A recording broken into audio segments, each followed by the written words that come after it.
say anything.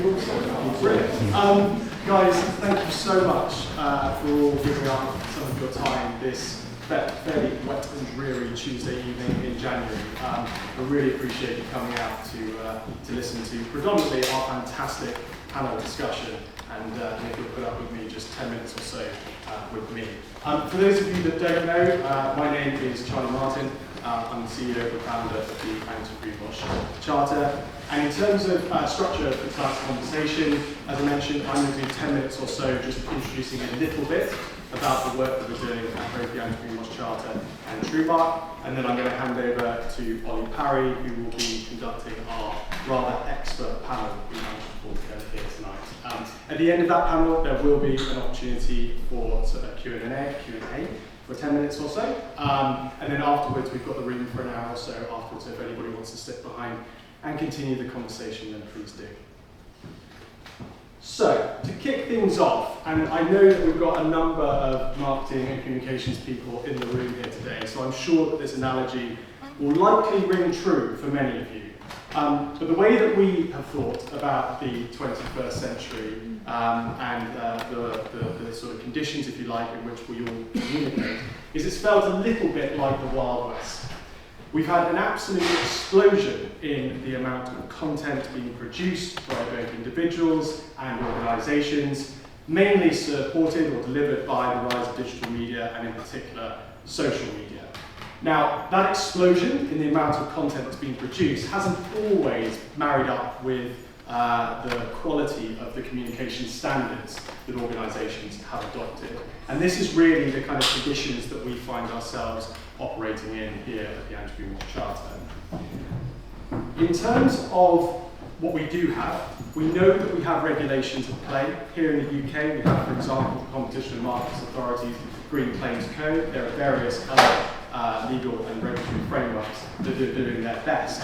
But from our perspective, the real problem with this is that it's, yes, telling us what we should do, and it's providing a real baseline for bad practice. But what it's not doing is giving us clarity around what leadership in terms of responsible communication actually looks like. Who are the people that are going above and beyond the norm in order to prove to you that they are responsible corporate communicators?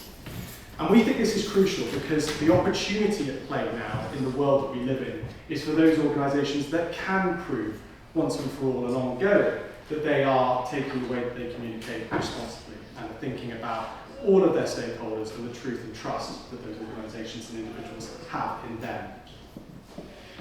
Now, I'm sure many of you have been watching Traitors over the course of the last few weeks, and of course it's a fantastic show. No spoilers, but these are the finalists.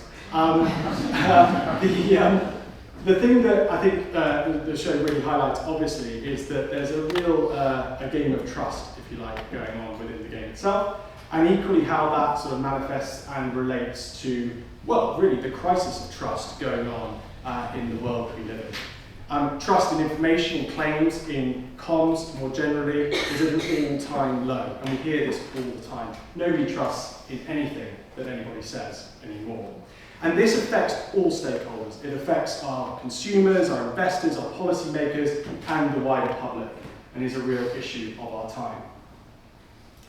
Furthermore to that, you'll all know that we are living in a fairly interesting cultural existence as well, with obviously Trump's second term, the rise of things like fake news, terms like my truth, and essentially the rejection of anything notable or anything that relates to objectifiable truth and fact.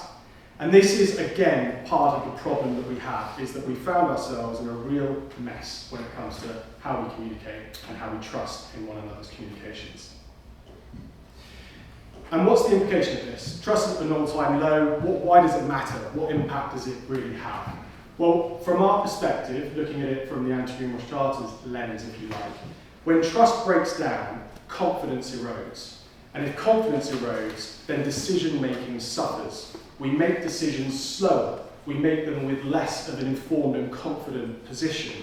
And as a result of that, progress as a whole slows. And some of the environmental and social issues that we really need to crack on and start addressing perhaps aren't done so as quickly as they otherwise would. And this is why responsible communication is such an important battleground. We have got to find a way of collectively buying into a set of standards that we can all believe in and trust in. That's all the negative stuff. So now I want to think positive about the what if. What if we can get this right? And when we think about this, we think about the alternative of what I've just been through. We talk about how responsible communication in our minds could be an accelerator, a catalyst, if you like, for positive change, and ultimately allow us to propose progress, to understand innovation in a way that's understandable, supported, and scaled. And communication can be the oil, if you like, in the engine to help deliver that outcome. Now, you might have noticed on the previous slide mentioning that we have the stick in place in terms of regulation, and yes, there can be arguments about how well that regulation is implemented or upheld, but ultimately we have it in place.